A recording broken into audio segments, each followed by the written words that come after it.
J'ai trouvé un concurrent potentiel à la AllDoCube X-Game que j'ai testé il y a quelques jours sur ma chaîne, et pour nettement moins cher, bienvenue sur AliExpress pour le test de la Teclast T40 Pro. Moins cher sans faire la passe sur les fondamentaux, le châssis arrière est en métal gris anthracite, exception faite de l'antenne qui elle est en plastique. On est sur une tablette qui gère la 4G. Elle est un peu plus légère que la Teclast, 50 grammes de moins, elle plafonne à 480 grammes, ce qui est très bon. Bordure légèrement arrondie ici pour la préhension, et 9,2 mm d'épaisseur, elle est un peu plus épaisse que la Teclast qui elle est à 8 mm. Niveau écran, 0,1 pouce les sépare, on est ici sur du 10,4 avec un équivalent Full HD, là vous voyez je suis en train de précharger Genshin Impact. J'attends pas de miracle, mais ça va être marrant de voir, de tester si le jeu vidéo fonctionne. 4 enceintes sont disponibles dans la longueur de la tablette, c'est plutôt futé par rapport à celle de chez AllDoCube qui elle positionne les enceintes sur le côté ici, ce qui fait que lorsque vous jouez aux jeux vidéo vous entendez quand même le son, mais vos mains ont tendance à obstruer deux sorties d'enceinte, deux sorties son. Là pour le coup ce sera pas le cas. Port USB-C sur le côté pour du chargement 12,5 watts, c'est pas Fast and Furious, mais bon ça fera l'affaire pour une tablette. Vous avez les réglages de volume bien sûr, le bouton d'allumage. Caméra de 8 mégapixels à l'arrière, 5 mégapixels à l'avant, et ici vous avez le petit slot pour mettre une nano SIM. 8 Go de RAM complète la bête, Bluetooth 5 à l'intérieur, alors pas de 5.2, pas de Wi-Fi 6, du Wi-Fi sur les bandes 2,4 et 5 GHz. Le compte est bon pour une bonne petite tablette, c'est parti pour le test. Un bon test commence toujours par un déshabillage en règle. Hop, ça y est, j'ai l'écran tout neuf rien que pour moi. Bienvenue sur l'interface de base de la tablette. On a bien sûr Android 11 à l'intérieur. Voilà ce qui est préinstallé lorsque vous recevrez la tablette pour la première fois. L'écran, je vous en ai pas trop parlé, et pourtant, bien que ce soit une dalle LCD IPS tout à fait classique, on a un très bon niveau de luminosité à l'intérieur, assez étonnant d'ailleurs pour une tablette de ce type-là, avec du 470 candela par mètre carré, ce qui est supérieur à ce qu'on va trouver chez Lenovo par exemple, chez Blackview, chez AllDoCube aussi. Je vais essayer de vous montrer rapidement l'interface. Alors l'interface est assez classique, hein. Vous n'allez pas vous y perdre normalement. On va faire un tour par les paramètres, histoire de voir ce qu'il y a à l'intérieur. Alors, la tablette est en train de travailler en toile de fond, juste pour vérifier, voilà, version 11 d'Android.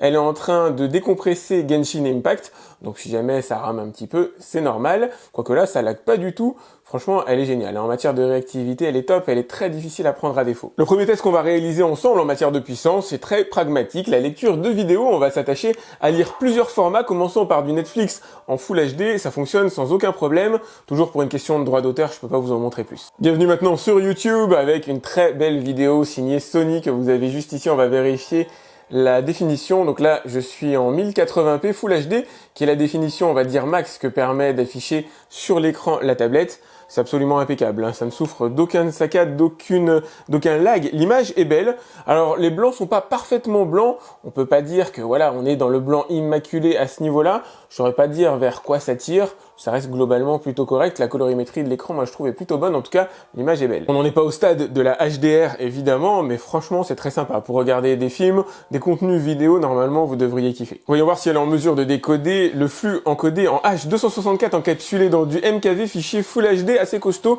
18 Go qui transite par mon réseau en Wi-Fi AC. Alors, c'est un peu du jargon pour pas mal d'entre vous, j'imagine, mais ça veut juste dire qu'elle est quand même en mesure de décoder les films en Full HD sans aucun souci. Test beaucoup plus difficile cette fois-ci de la 4K encodée en H265, et malheureusement, la tablette s'avère un petit peu juste pour gérer ce genre de flux. Enfin, je dis ça, mais je suis encore en train de décoder Genshin, donc pour le coup, je vais attendre que ce soit fini et refaire le test. Ouais, non, malheureusement, ça change pas grand-chose. Alors oui, on peut obtenir un certain niveau de fluidité. Bon, là, je vous montre la bande de fin.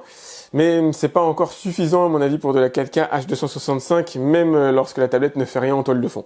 En synthèse, tant que vous restez sur de la vidéo Full HD 1080p, la tablette ne sera jamais prise à défaut. Vous aurez une fluidité parfaite quasiment sur tous les types de contenus.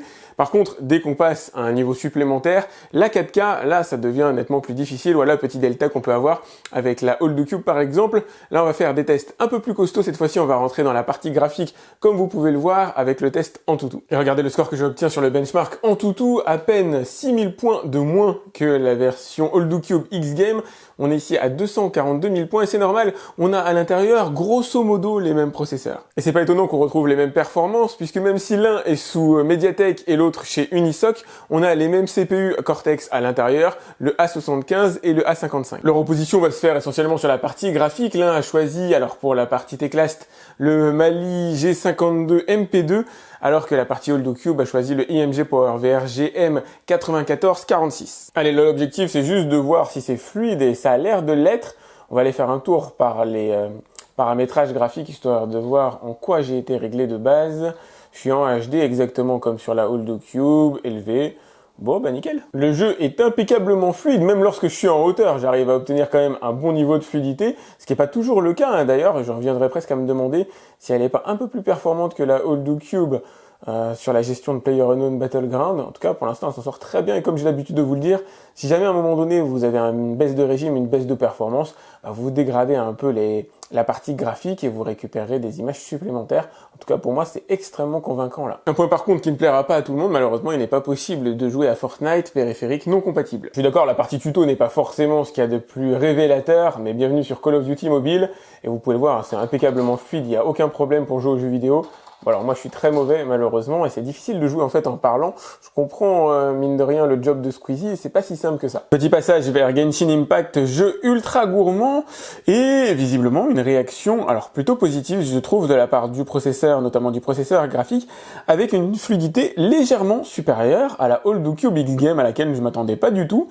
C'est carrément plus jouable. Hein. Alors il y a une ou deux images de sauter de temps en temps, mais moins, beaucoup moins je trouve que sur la AuldooCube.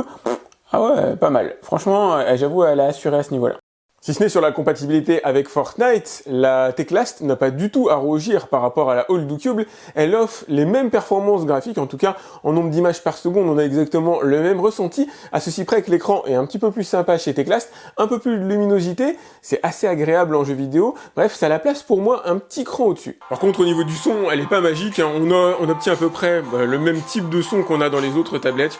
Je crois que c'est des composants assez génériques. Je vais vous faire écouter un petit peu.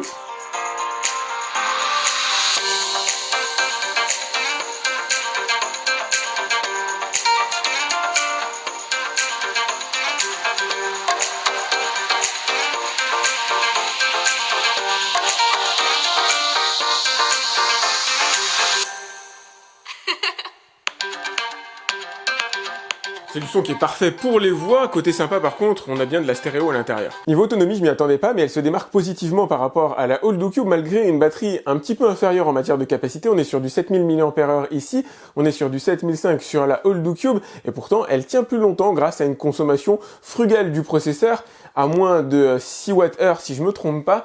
On obtient une tablette qui peut durer, alors pendant 8 heures, j'ai vu des benchmarks qui la font durer pendant un peu plus de 12 heures, 12 heures et demie, alors je sais pas comment ils sont conçus, mais là en lecture de vidéo, et puis ça va dépendre bien sûr du niveau de luminosité que vous allez mettre à l'intérieur, vous allez obtenir à peu près 8 heures de performance, 8 heures de batterie, 8 heures d'autonomie, par rapport à la AuldooCube qui elle va tenir environ 7 heures.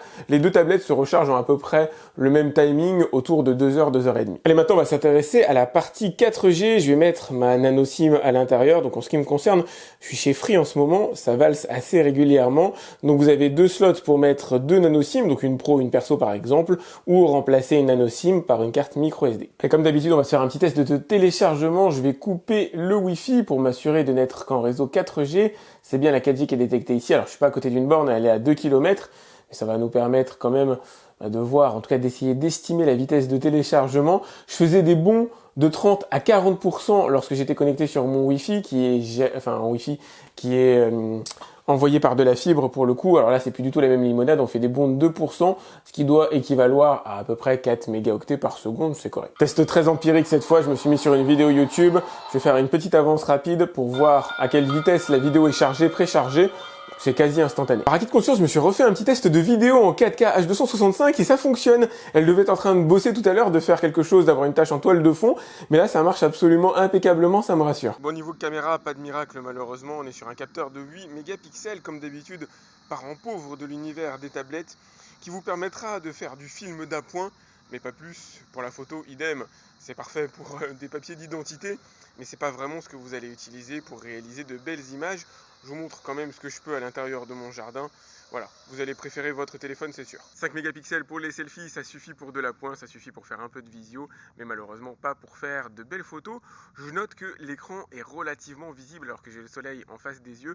C'est pas génial, j'arrive quand même à distinguer l'image sur l'écran, mais c'est pas une tablette qui est faite pour être utilisée en extérieur, c'est certain. Elle est clairement bien née cette Teclast P40, notamment dans le jeu de la concurrence avec AllDoCube, qui est, on va dire, le principal concurrent avec lequel il se tire la bourre assez régulièrement. Elle est très bien née en matière de prix, elle est moins chère, assez nettement moins chère. Elle a un très bel écran, plus lumineux, un petit peu moins de diagonale, mais ça joue à 0,1 pouces, ça change pas grand chose. Android 11 à l'intérieur, qui tourne de manière impeccablement fluide. 128 de stockage, 8 Go de RAM, ça équivaut aussi à ce qu'on va trouver à la concurrence. Un niveau de puissance totalement équivalent, une capacité à lire des fichiers en 4K comme vous venez de le voir sans aucun problème. Alors sans aucun problème, dès lors que vous n'avez pas des tâches qui se font en toile de fond, enfin c'est comme sous Windows, faut que la tablette soit au repos pour lire de la 4K, sinon le 1080p elle le gère sans aucun souci. Les jeux vidéo, j'ai retrouvé des performances quasi identiques, si ce n'est Fortnite qui ne tourne pas ici par rapport à l'autre tablette, vous avez accès à tous les jeux vidéo avec le même niveau de fluidité. Donc pour le coup, encore une fois, autant dépenser moins d'argent je trouve et s'offrir la Teclast plutôt que de passer à la X-Game qui offre pas beaucoup d'avantages supplémentaires. La Teclast offre même le luxe d'avoir un petit peu plus d'autonomie que la AllDoCube, ça c'est pour le côté plutôt cool. La AllDoCube va se distinguer sur l'accès à Fortnite et sur l'accès à la vidéo 4K sur YouTube. Par contre, les deux ont globalement le même point faible, ça reste toujours la photographie, c'est clair que ça fait un peu léger, même si on arrive à obtenir quand même des images honnêtes de l'ordre de l'exploitable, on est très loin de l'univers des smartphones. Vous en aurez clairement pour votre argent et c'est peut-être ça l'essentiel, je vous ai mis le lien pour aller voir le prix de la P40 Pro directement dans la description comme d'habitude. N'hésitez pas à liker cette vidéo, c'est important pour moi. Pensez à vous abonner à ma chaîne si jamais c'est pas déjà fait, à cliquer sur la cloche pour être alerté lorsque je lance un nouveau test. Si vous avez des questions, vous pouvez me les laisser dans les commentaires de la vidéo YouTube, j'essaie de répondre à tous mes abonnés et je vous dis à très vite pour un autre test sur AliExpress. Salut!